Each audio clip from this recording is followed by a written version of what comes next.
უმაღლეს ხელოვნებად ქცეული სანახაობა და მისი უდიდებულესობა. მაყურებელი, წარმატება და წარუმატებლობა, ობიექტური შეფასება და სამართლიანი კრიტიკა. თეატრზე უზომოდ შეყვარებული ადამიანები, სცენაზე და სცენის მიღმა. ავანსცენა. ნიკა წულუკიძესთან და სალომე კასრაძესთან ერთად რადიო იმედზე.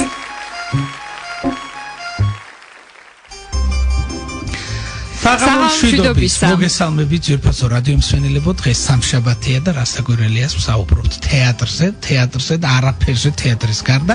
სალომე კასრაძე და ნიკოლოზ წულუკიძე უძღვებიან გადაცემას ავანსცენა. ჩვენ კვლავ ეთერში ვართ და მე მინდა აუცილებლად შევახსენო ჩვენს რადიო მსმენელს, რომ თუ არ ხართ ჩვენი მეგობრები Facebook-ზე, აუცილებლად დაგვიმეგობრდით. ავანსცენა რადიო იმედი არის ჩვენი მისამართი. ხოლო ჩვენ გვაქვს სიახლე საერთოდ რადიო იმედში, ყველა გადაცემაში მსმენელს ეძლევა საშუალება, რომ მოკლე ტექსტური შეტყობინებები გამოგვიგზავნონ ნომერზე 91778.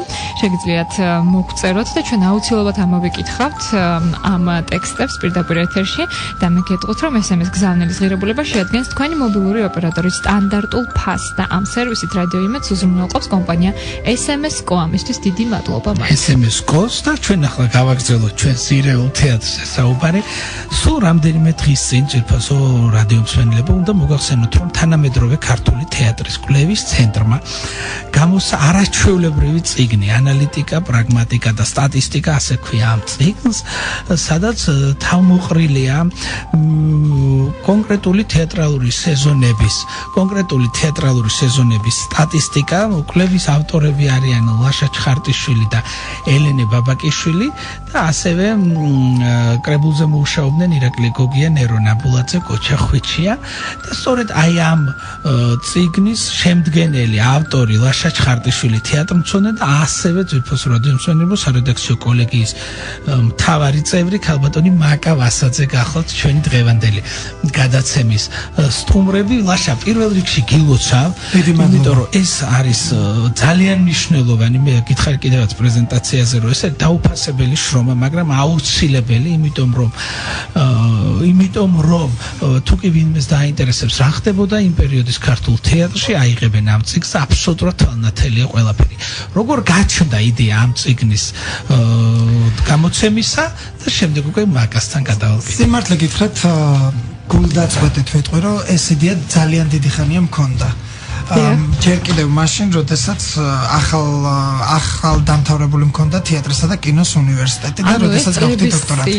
კი, ეს იდეა დიდი ხანია მქონდა, უბრალოდ ვერ ვახორციელებდი. შემდეგ 5 წლის წინ ესეთი წინადადებით შევედი კულტურის სამინისტროში, მაგრამ რა თქმა უნდა უარყოფით პასუხი მივიღე. სიმართლე გითხრათ, პასუხიც არ მემიღია, არავინ არ დაინტერესდა ამით. არა დავთვლი, რომ პირველ რიგში კულტურის სამინისტრო უნდა დაინტერესდეს, იმიტომ რომ მონიტორინგი თეატრებზე, რომელსაც ახორციელებს თვითონ როგორც სახელმწიფო სტრუქტურა და ორგანო, ფაქტიურად მას გაუმზადებდი ამ კვლევას, მაგრამ არ გამოვიდა. შემდეგ გამოცხადდა კონკურსი რუსთაველის ეროვნულ ფონდში პრეზიდენტის გრანტები ახალგაზრდა მეცნიერთათვის და ჩვენ როგორც ახალგაზრდა მკვლევარებმა და მეცნიერებმა, მე და ელენე ბაბაკიშვილმა შევიტანეთ განაცხადი და ანონიმურმა ავტორებმა, პროფესიონალებმა, კრიტიკოსებმა, ესეთი იყო ორი და მე არც ვიცი ვის უნდა გადავუხადო მადლობა, მათ დადეს ამ პროექტზე ძალიან კარგი დასკვნა, რომ ეს იყო აუცილებლად გასაკეთებელი და შესაბამისად მათი დასკვნის საფუძველზე გაიცა ეს გრანტი, რომელიც 1 წლის განმავლობაში გრძელდებოდა. ანუ 1 წლის განმავლობაში ჩვენ მოვიარეთ 13 რეგიონის 14 ქალაქი.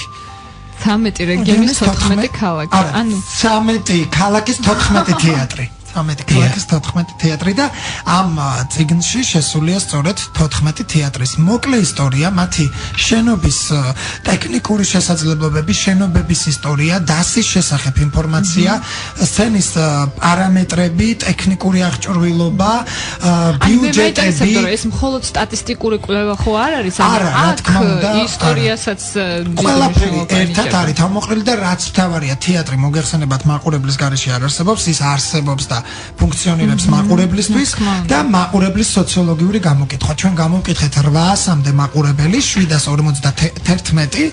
როგორ შეარჩიეთ ეს მაყურებელი თეატრში მოსული სპექტაკლის დროს ჩვენ სპეციალურად იმ პერიოდში ჩავდიოდით რეგიონებში, როდესაც დანიშნული იყო სპექტაკლი და ჩვენ ანკეტებს, რომელიც შევადგინეთ წინასწარ, ვურიგებდით ამობეჭდილს თავისი პასტით, თელავში გაგძარცვეს, ასოცი პასტა დავკარგეთ, ყველამ წაიღო მაყურებელმა და თვითონვე ავსებდნენ იქვე და არავინ არ ახსენებდა წინასწარ რომ ამ რეჟისორს დაუჭირე მხარი, ანუ ჩვენ არ გქონდა შეთავაზება, თვითონ უნდა გაიხსენებიათ თეატროდნეც, რეჟისორიც, მსახიობიც. მოცემულობა არ იყო, არ უნდა შემოეხაზათ. შემოეხაზათ უნდა რამდენიმე ვარიანტზე თავისი პასუხი კი. ეგრე იყო. მაკა როგორ თვლი, რამდენად მნიშვნელოვანია ამ წიგნის არსებობა და შე როგორ ძალიან აქტიურმა მხარდამჭერმა ამ წიგნისა, რამდენად საინტერესო იყო წიგნზე მუშაობა? მე როდესაც ლაშამ თხოვა რომ ყოფილიყავი სარედაქციო კოლეგიის ერთ-ერთი წევრი და მომცა ეს მასალა, რომელსაც უნდა გავცნობოდი და დამემუშავებინა, ესე იგი მე აღფრთოვანებული დავრჩი ამ მასალით. პირველ რიგში რატომ? ასეთი კვლევა საქართველოს რეგიონალურ თეატრებზე ჯერ ყოველ შემთხვევაში მე არ გამოვიდებელ საქართველოში ნამდვილად, ხო? დიახ, მე მგონი საქართველოში, საბჭოთა საქართველოში მარგარიტა გიგოლაშვილი იყო. ასეთი ნაშრომი მე მგონი ჯერ ქართულ თეატროდნეობაში არ შექმნილა. ეს არის როგორც ლაშამ უკვე ყველა ფერი თქვა თავის წიგნის შესახებ, მაგრამ კიდევ ერთხელ გავიმეორებ, ეს არის ძალიან ზედმიწევნით გაკეთებული შრომა ქართული რეგიონალური თეატრების მოკლე ისტორიები, შენობის მოკლე ისტორია, თავად თეატრის დაარსების მოკლე ისტორია და მერე უკვე სტატისტიკური კვლევა. და ამაში შედის ლაშამ რაც დაასახელა და პლუს კიდე დრამატურგიაზეც ვიტყვი, დრამატურგიაზე რა პიესები იდგმება, მთელი რეპერტუარი და აქედან შეგიძლია გამოიტანო დასკვნა, თქვათ ქართული პიესები რამდენად ხშირად იდგმება, უცხოური დრამატურგია რეგიონალურ თეატრებში რამდენად ხშირად იდგმება და ასე შემდეგ და ასე შემდეგ. მსახიობებზე, რეჟისორებზე, თეატროდნეებზე ლაშამ თავად ილაპარაკა და გამოიკვეთა რამდენად დადის რეგიონში მაყურებელი თეატრში და უყვარს თუ არა მაყურებელს თეატრი და ნუ აი ასე შემდეგ და ასე. იცით რა, მე მაინტერესებს მსმენელი, რომ უფრო ჩავაყენოთ საქმის კურსში, ამ წიგნში არ არის შეფასებები, ხო? ანუ ესეთი სუბიექტური აზრი გამორიცხავს მთლიანად სუბიექტივის. აი ეს არის საინტერესო. ეს არის წმინდად სტატისტიკური მონაცემების დალაგება, დაწყობა, დახარისხება, ეს ძალიან რთული სამუშაო. ძალიან რთული სამუშაო და დიდი სამუშაოა გაწეული. მე ასევე მაინტერესებს ამ წიგნზე მუშაობის დროს ვის გაესაუბრეთ? ნუ თქვენ ახსენეთ რომ მაყურებელს ესაუბრებოდით, ვინც აკეთებდა საკუთარ არჩევანს. თვითონ თეატრის წარმომადგენლებს. ფილმის თუ ესაუბრეთ და ეს ინტერვიუს სახით თუ არსებობს. ინტერვიუს სახით არსებობს, რა თქმა უნდა და ამ წიგნში არის დაბეჭდილი ყველა თეატრის სამხატვრო ხელმძღვანელთან, თუ კი ასეთი ყავს თეატრს და ყველა თეატრის მმართველთან არის გაკეთებული ინტერვიუ. ფაქტიურად კითხვარი იყო ერთნაირი, უბრალოდ ქალაქის სპეციფიკიდან გამომდინარე და თვითონ იმ პიროვნებიდან გამომდინარე იცვლებოდა ბუნებრივია შეკითხვების რაღაც წყება და თანმიმდევრობა, მაგრამ ძირითადად კითხვარი იყო ერთნაირი, სადაც კიდე გამოჩნდა ერთი მნიშვნელოვანი ტენდენცია. ერთია რა წარმატებას მიაღწია ციფრებში ამა თუ იმ თეატრმა და მეორეა რას ფიქრობს თვითონ მის წარმატებაზე თეატრის ხელმძღვანელი. იმიტომ რომ აქ კარგად ნათელი თვალითაც შეამჩნევს მკითხველი, რომ ამბობს რომ ესა თუ ის მართველი ან სამხატვრო ხელმძღვანელი ჩვენს გავაკეთეთ, მაგრამ ციფრებში ეს არანაირად არ გამოიხატება. ან პირიქით არის თანხwebdriver, ესეთი თანხwebdriver მაგალითად მახსენდება პირველ რიგში ქუთაისის თეატრი, გორის თეატრი, ახალციხის თეატრი და ფოთის თეატრი. აი ეს 4 თეატრი არის გამორჩეული სხვათა შორის, რომელიც ყველაზე წარმატებულ თეატრებად რეგიონებს შორის შეგვიძლია დავასახელოთ. კი ბატონო, დიახ, რა მინდა დავამატო ერთი მოსაზრება გამოვთქვი მე ლაშას და ელენეს წიგნის პრეზენტაციაზე, რომ აუცილებლად გადასცენ ეროვნულ ბიბლიოთეკას ელექტრონული ვერსია, იმიტომ რომ ეს ყველა სჭირდება სამუშაოდ და კიდევ ერთი მოსაზრება გამოითქვა რომ აუცილებლად უნდა ჩატარდეს თბილისის თეატრების აი ესეთივე კვლევა სტატისტიკური ძალიან მნიშვნელოვანია მოდი თქვათ შედეგები თუ ვინ გახდნენ ყველაზე რეიტინგული მსახიობები ლაშა ხო? ოღონდ მანამდე მე სარგებლობ შემთხვევით და მადლობა მინდა გადაუხადე სარედაქციო კოლეგიის თითოეულ წევრს. მაკავასაძე მართლაც განსაკუთრებულად იმუშავა, გამორჩეულად 5 კოლეგიის წევრი იყო, 5-დან მართლა აი 2 შაბათ-კვირა გაათენა ამ წიგნზე მუშაობის დროს. ასევე მინდა ბატონო ნიკოლოზ თქვენ გადაგიხადოთ მადლობა იმიტომ რომ თქვენი მხარდაჭერას გრძნობდით და სარედაქციო კოლეგიის წევრი იყავით. მინდა ირინა ღოღობერძეს ვუთხრა მადლობა იმიტომ რომ სათაურის საბოლოო ვერსია სწორედ მისი შედგენილია, ანუ ჩვენ ცოტა სხვა ფორმით გქონდა ეს სათაური გაკეთებული ამ წიგნისთვის და ასევე პროფესორებს, თეატრცოდნეებს თამარ ბოკუჩავას და გია ცკიტიშვილს, რომლებიც ნამდვილად დაგვეხმარნენ და მათ კონსულტაციებს ჩვენ ვიღებდით. ლაშა, მეც რა მაინტერესებს, სანამ დაიწყებდით ამ პროექტზე მუშაობას და სანამ რეალურად გაეცნობოდით შედეგებს. თქვენი მოლოდინები თუ გამართლდა შედეგებით? აი ეს მაინტერესებს. მე დავრჩი სახტად და გაუგნებული. თუმცა მე ძალიან კარგად ვიცი მიზეზი, თუ რატომ მოხდა ესა თუ ის მსახიობი მაღალ რეიტინგში, ვიღაცა რატომ მოხდა დაბალ რეიტინგში, იმიტომ რომ ტელევიზია მოგეხსენებათ საუკეთესო საშუალებაა, როდესაც მსახიობი ხშირად ჩანს ეკრანზე, ეს სერიალი იქნება გადაცემა და არა თეატრისთვის ვიღაცების ძალიან ბევრ თეატრში მაგალითად რაღაც არის ადეკვატური. ეხლა როდესაც ფორჩი ასახელებენ ჯანო იზორიას ან ვანო იანტბელიძეს თელავში, ეს არის ლოგიკური. და მართალია და ვანო იანტბელიძე და ჯანო იზორია განსაკუთრებულები არიან იმ შემთხვევაში, რომ დედაქალაქელ არტისტებს რეიტინგით ადგილზე აჯობეს. ანუ იქ გაცილებით მეტ პატივს სცემენ ვიდრე დედაქალაქის მსახიობებს. მაყურებელი.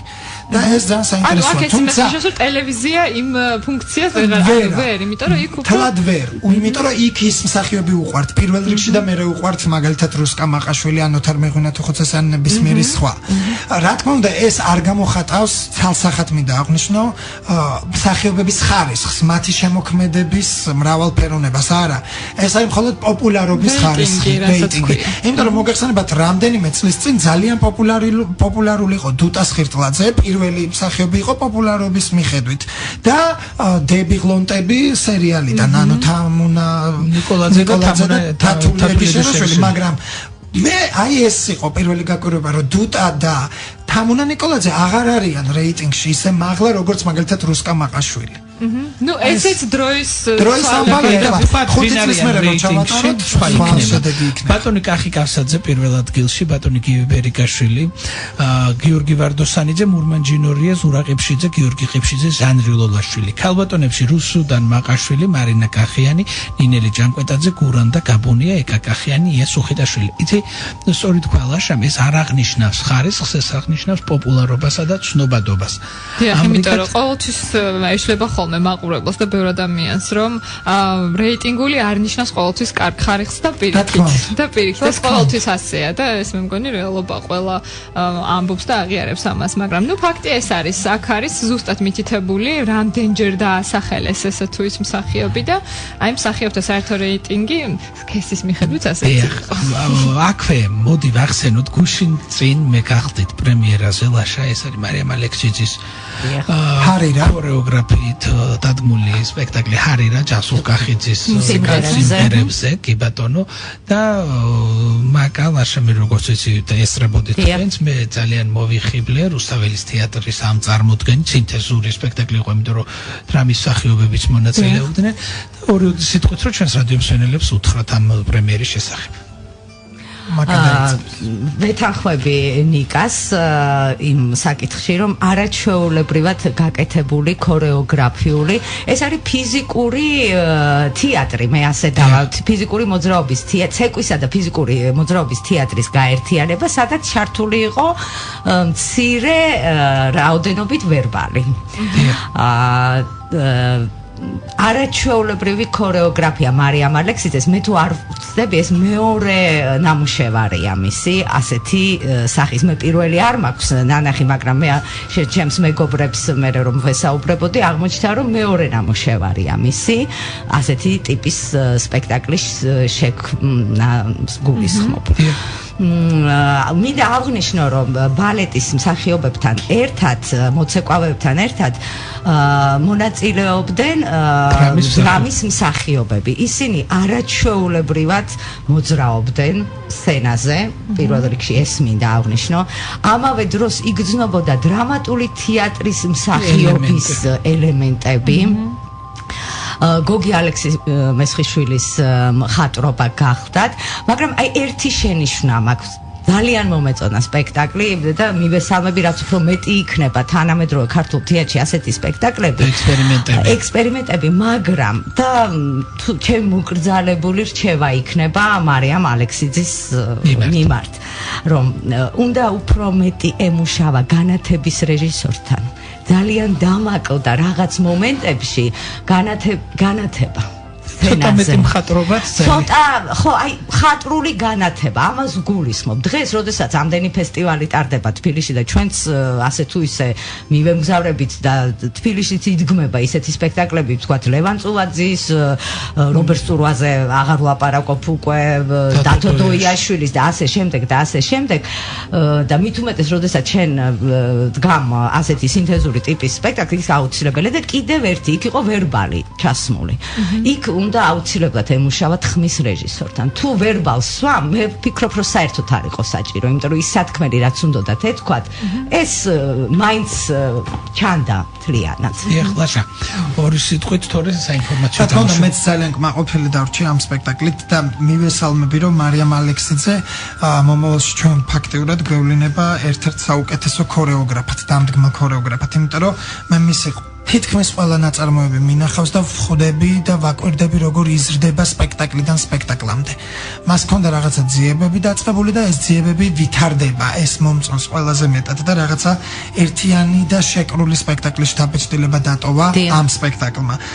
რა თქმა უნდა, მე მაკას ნამდვილად ვეთანხმები და ნიკასაც, რომ თუ ვერბალი კეთდება და გასაგებია ეს აბსოლუტურად რატომაც კეთდებოდა, რომ პედალიზებას ახდენდა ამ შემთხვევაში სპექტაკლის ავტორები იმ ტექსტზე, რასაც ამბობდნენ, იმიტომ რომ ხშირად მეორდებოდა ის ტექსტი მოგეხსენებათ, გასაგებია, მაგრამ სამჯერ სულ ლაშა. იშვიათად თუ მოდიოდა ის ბოლომდე მაყურებელთან. არის მოდა საერთოდ. და მე ძალიან მიხარია, რომ ჩვენ გვყავს დრამის არტისტები, ისეთი, რომლებიც ფიზიკურად არიან ძალიან კარგ ფორმაში.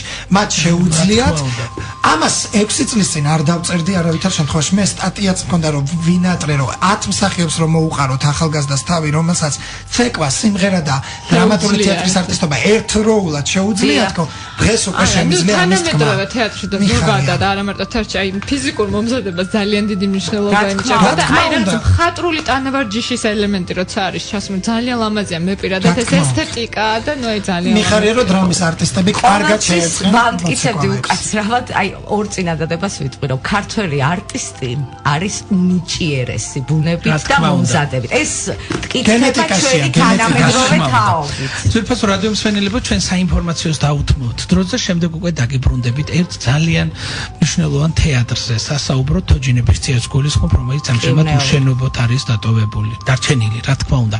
დაგველოდეთ, ჩვენ სულ ცოტა ხანში შემოგიერთდებით. დროებით. ავანსცენა ნიკა წულუკიძესთან და სალომე კასრაძესთან ერთად რადიო იმედზე. დაგიბრუნდით პირდაპირ ეთერში, გრძელდება ავანსცენა და სალომე სანამ სტუმრებს წარვადგენთ, მოდი ჩვენ უნდა გავათამაშოთ კინო რუსთაველში დასასწრები 2 ბილეთი და დავსვავ შეკითხვას, უნდა დაგვირეკოთ ძვირფასო რადიო მსმენელებო ტელეფონის ნომრებზე 292 1188 292 1189 და გაგვცეთ პასუხი თუ რა ქართული ფილმები გადის ამ ეტაპზე კინოთეატრ რუსთაველში. და მე როგორც უკვე მატყობინებენ მსმენელი ყავს პირდაპირ ეთერში. დილამშვიდობის. საღამომშვიდობის. დავასახელებ, ეს არის მანდარინები, ერთი და მეორე სახლი, რომელიც ფანჯრიდან გაიწარა. თუ გინახავთ რომელიმე მათგანი? არა. აუცილებლად უნდა წახვიდეთ და ნახოთ. ვიცი რომ ეს ორი ფილმი. თქვენი სახელი და გვარი? მარია აბაშიძე. ქალბატონო მარი რადიო იმედში თქვენ სახელზე ორი მოსაწვევი იქნება დაცვასთან დატოვებული. დიდი მადლობა ზარისთვის. მადლობა ძალიან სწრაფი რეაგირება იყო. კითხვა დასრულებული არ იყოს ხარტა. მავალი და ახლა საუბრობთ არა სასიამოვნო თემაზე, ძვირფას რადიომსმენელებო, ყველაზე საყვარელი თეატრი ჩვენი ბავშვებისათვის, ჩვენთვის, როცა ბავშვები ვიყავით და ყველაზე საჭირო მე ვიტყოდი თეატრი, თოჯინების თეატრი არის სახკარი აქვს, მაგრამ არასაცხოვრებელი პირობებია იმ საკარში შენობა არის სრულად დაანგრეული და ისინი არიან გახიზნულები და სხვაგან თამაშობენ სპექტაკლებს და ჩვენ ორი არაჩვეულებრივი სტუმარი ყავს სტუმრად ძალიან საინტერესო თემაა სხვა შორის ნიკოლოზ იმიტომ რომ სატელევიზიო სივრცეში ძალიან ბევრჯერ დაეთმო ამ თემას დრო სხვადასხვა არხებზე და ყველაზე საინტერესო ის არის რომ ამ შენობაში დღესაც კი გაჯი, აგური და ცემენტი არის და უბრალოდ მე როგორც ვიცი ამ შენობას ვერ ანიჭებენ კულტურული ძეგლის სტატუსს. ხო, წარვადგინოთ სტუმრები სალომე, ელენე მაცხონაშვილი თეატრის სამხატვრო ხელმძღვანელი და თეატრის დირექტორი ბატონი თემურ ბადრიაშვილი. დიდი მადლობა რომ მობრძანდით ჩვენთან სტუმრად. მადლობა სტუმრობისთვის და პირველი კითხვა ასეთი იქნება. რა ხდება ამჟამად იმ შენობაში, სადაც თეჯინების თეატრი უნდა იყოს? ამჟამად არის სიმპათიური ფასადი. ფასადის მიღმა არის შავი კარკასი. დიახ. და შეჩერებულია სამუშაოები უკვე 2 წელია. აღარ მიმდინარეობს შესაბამისად ამ ეტაპზე თეჯინების ერთადერთი სახელმწიფო თეატრი, რომელიც მდებარეობს დედაქალაქში, არის შენობის გარშე და რო გითხრათ, რომ რაიმე კონკრეტული დაპირება ან კონკრეტული საიმედო ფაქტი ამ ხნის მანძილზე არ ქონია, რასაც ჩავეჭიდებით და რაც დაგვამშვიდებს. გვპირდებიან მხარდაჭერას კულტურის სამინისტრო ეძებს ჩვენთან ერთად გამოსავალს, მაგრამ ჯერჯერობით არაფერი საიმედო. და ეს მხარდაჭერის დაპირება გრძელდება 2 წელი, ანუ აი ამდენი ხანი ეს პირდებით აი იქნება მომავალ თვეში დასმული საკითხი კიდე ერთი თვით ავადდება რას პირდებიან რომ შენობა გარემონტდება თუ ახალ სივრცეს გამოძებნიან აი როგორ გითხათ ეს იყო თბილისის განვითარების ფონდი რომელმაც წამოიწყო ეს არამეტო სამუშაოები დღეს ეს ფონდი არ არსებობს ყოველთვის ფუნქციური აღარ არის სამონტო სამუშაოებს ვერ დაასრულებს მერიის საკუთრებაში არის გადასული ეს კონკრეტული შენობა მაგრამ მერიასაც არ აქვს უფლება გაგვირემონტოს, იმიტომ რომ ჩვენ არ ვართ მუნიციპალური ხარ ჩესული. თუმცა მე ვფიქრობ, რომ თქვენ აუცილებლად უნდა იუზრუნოთ და იბრძოლოთ იმისათვის, რომ სწორედ იმ შენობაში განახლდეს და განაგრძოს ფუნქციონირება თოჯინების თეატრი, რამე თუ ძალიან ბევრმა პატარა მიცის ის მისამართი და ძალიან ესეთი სტრატეგიულია გეოგრაფიულადაც, ტრანსპორტითაც ტრადიციების მატარებელიც არის ეს თეატრი წელს 80 წლის ხდება საიუბილეო თარიღი აქვს მაგრამ ჯერჯერობით უსახლკარად ბატონ თემო რა ხდება ამჟამად თეატრში პირველ რიგში მოგესალმებით თქვენს მენელს და აი იცით გძნობ იმ თანაგრძნობას და იმ სიგეთეს რომელსაც აი ახლა ყველა ვინც უსმენს თქვენს გადაცემას თოჯინების თეატრის მიმართ განიცდის ეს უკვე ძალიან კარგია ალბათ მაგრამ არა საკმარისი ამითი განებივრებულები ვართ მაგრამ ახლა გჭირდება ცოტა სხვა სახის თანადგომა ალბათ მთავრობისგან და იმ ხალხისგან ვისაც ხელეწიფება სერიოზული საკითხების გადაწყვეტა ქვეყანაში არ დაგიმალავთ რომ ეს საკითხი არის ნამდვილად ძალიან სერიოზული საკითხი, იმიტომ რომ დაკავშირებულია საკმაოდ დიდ ხარჯებთან. სწორედ დღეს აი ქონდა საუბარი რაღაც მაღალ დონეზე სამინისტროსთან და ჩვენ და გასაკვირად გავიგეთ რომ ის თანხა რომელიც მინიმალურად არის საჭირო თეატრის აღდგენისათვის, ითვლება ძალიან დიდ თანხად, რომლის შეიძლება დავასახელოთ ეს თანხა?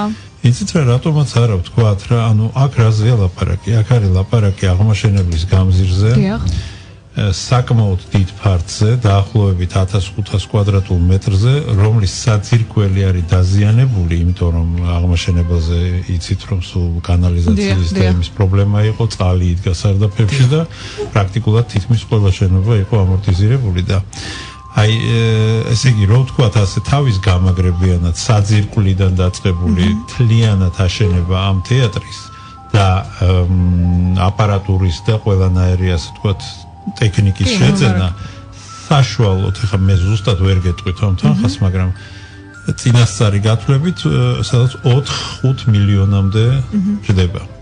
აჰა.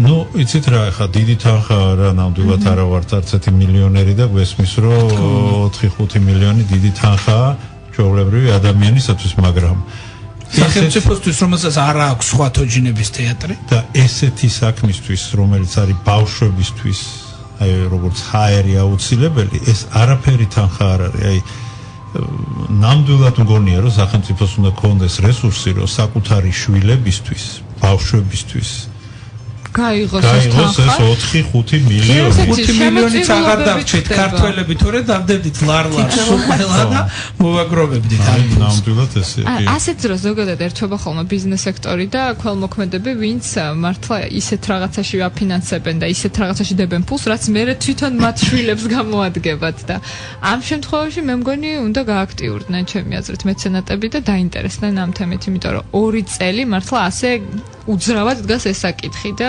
სამინისტრო და სამინისტროში გადადის და მართლაც იმ ლამაზი ფასადის მიღმა არის გაჭირდა. ელენე, მიუხედავად ამისა თქვენ აგრძელებთ ფუნქციონირებას და რამდენი სპექტაკლი გაქვთ რეპერტუარში და სად შეუძლია მშობელს მოიყვანოს ბავშვი? მიუხედავად ამ ყველაფერს და რა თქმა უნდა აქტიურად და ძალიან აქტიურად ვაგრძელებთ მუშაობას, იმიტომ რომ ჩვენ ისეთი მაყურებელი ყავს რომელთაც ჩვენ პრობლემას ნამდვილად ვერ მოვახოვეთ თავზე და პირიქით შევეცდებით რომ ნებისმიერ სიტუაციაში დავახვედროთ მათთვის სასრული და ზღაპრული გარემო. ამისთვის მუშაობთ, ვამზადებ სპექტაკლებს, ქონდა ერთი პრემიერა შემოდგომაზე.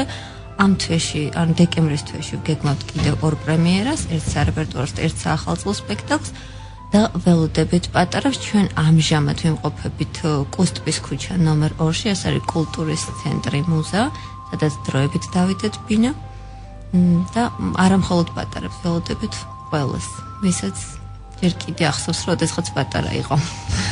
და ვინც იცის თუ რაოდენ აუცილებელია სასიცოცხლოდ მნიშვნელოვანი მათი შვილებისათვის თოჯინების თეატრი. რა პრემიერები მზადდება თეატრში?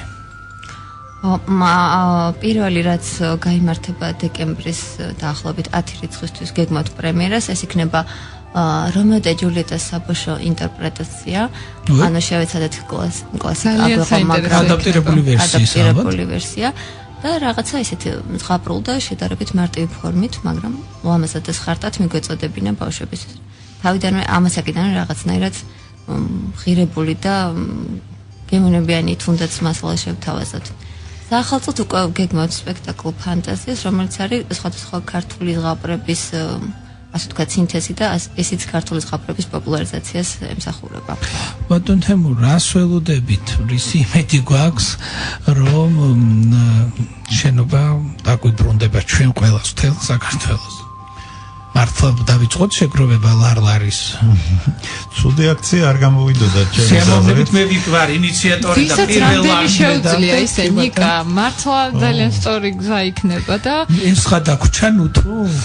არა, ნამდვილად გვაქვს იმედი, მაგრამ აი ცოტა თავს თუ არ მოვიტყუებთ, საკმაოდ დიდ პრობლემასთან გვაქვს საქმე, იმიტომ რომ აი სწორადად თქვი თქვენ რომ ცოტა იურიდიული ისიც არის რაღაც გაუგებრობა, ასე ვთქვათ რა, ვერანაირად ვერ მოვაბით ამას თავი, რომ ვინ უნდა ითავოს ამის გაკეთება. ხო, ჩვენ აგერ ხელმძღვანელობა თეატრის თვლიდით, რომ ეს უფრო მაღალ დონეზე გასახილველი საკითხი, ანუ თავრობის გადასაწყვეტია და არა რომელიმე კონკრეტული უწყების ბიუჯეტის. იმიტომ რომ ირკვევა, რომ მერიას არ ეკუთვნის ნამდვილად და ვერანაირი იურიდიული იმით ვერ მიესადაგება ახლა ამ სიტუაციას და კულტურის სამინისტროს უბრალოდ არ აქვს სარემონტო ხარჯები. მაგრამ მოდით ესე ვთქვათ რა, აბა რა ვქნათ? რაღაც სადამდე ვიქნებით, ხო, ესე უშენობოთ სახელმწიფო პროფესიული თეატრი. ეს ხომ არ არის მართლა ერთი წლის წინ დაარსებული რაღაცა ჯგუფის მიერ შექმნილი თეატრი, რომელიც დღეს ითხოვს კიდე თუ არა შენობა მომეცდო. ეს არის 80 წლის ისტორიის მქონე, ტრადიციების მქონე თეატრი. არ შეიძლება ესე ამის მიმართ ესე წაყრუება ყურის, ხო? ნამდვილად არ შეიძლება. რაღაცა გამოსავალი მოსაძებნია და ჩვენ უბრალოდ გვაქვს ძალიან დიდი იმედი, რომ საბოლოოდ დაფიქრდებიან, რომ ნუ როდემდე ხო ესე როდესაც შეიძლება გაგრძელდეს პროფესიული თეატრი. აი ახლა დაგვემატა ეს სიტყვა პროფესიული. და ეს ხო რაღაცას ნიშნავს ეს სიტყვა. ეს ხო არ არის უბრალოდ არ დაამატებდნენ, რა თქმა უნდა. აი ამაშია საქმე, რომ უნდა გადაწყდეს რა, როგორ ვერ გეტყვით, მაგრამ იმედი მაქვს, რომ სულ ცოტა ხანში, როდესაც ჩვენ შევეკრებებით უკვე ბავშვებს დავუპატიჟებთ თქვენ შენობაში, რომელიც ჩემი სახლის წინ აღმაშენებლის პროსპექტზე მდებარეობს. დიდი მადლობა, რომ მოვწანდით ჩვენთან სტუმრად, ძვირფას რადიო მსმენელები, ჩვენ სულ ცოტა ხანში დაგიბრუნდებით სტუმრებს ვემშვიდობებით. და მადლობა ჩვენ სტუმრებს.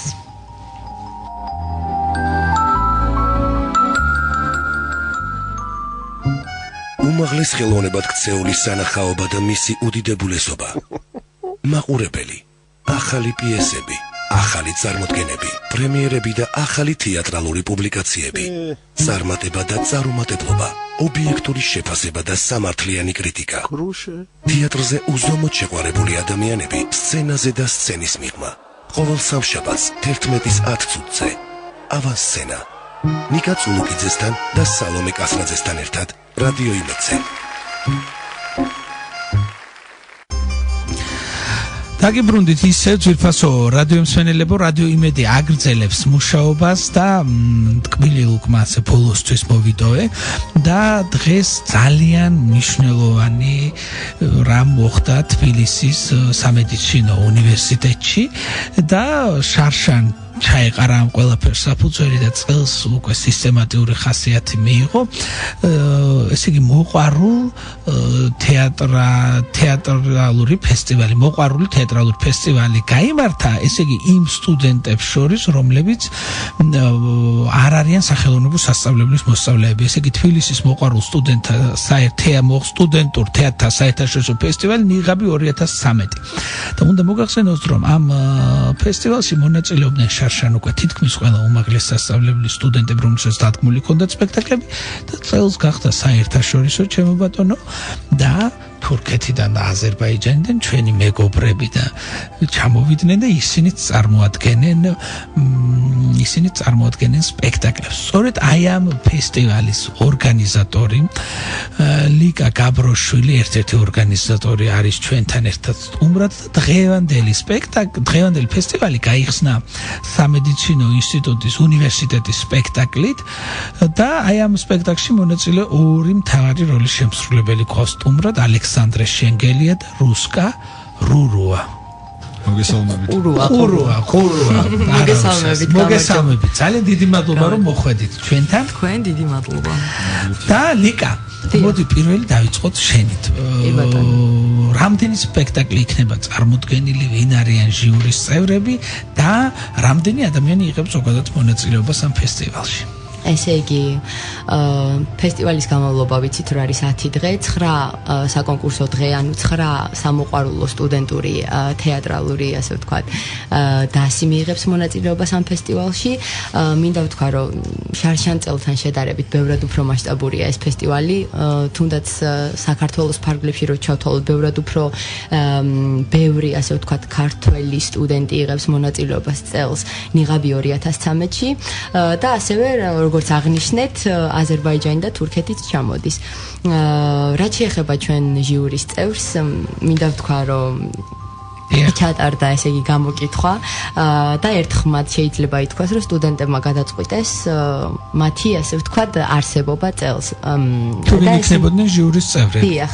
და ესენი არიან, ესე იგი, რეჟისორები ბატონი გოგი თოდაძე და ჯაბა პაპუაშვილი, რუსაველის თეატრის მსახიობები ნინო თარხან-მოურავი, ეკა მოლოდინაშვილი, თავისუფალი თეატრის მსახიობი თამუნა ნიკოლაძე, მარჯანიშვილის თეატრის მსახიობი უკაცრავად ჯაბა კილაძე, ნიკა წულუკი თეატრმცოდნე, თქვენ დიდი მადლობა მისთვის და აკაკი სტურვა, თბილისის მერის წარმომადგენელი.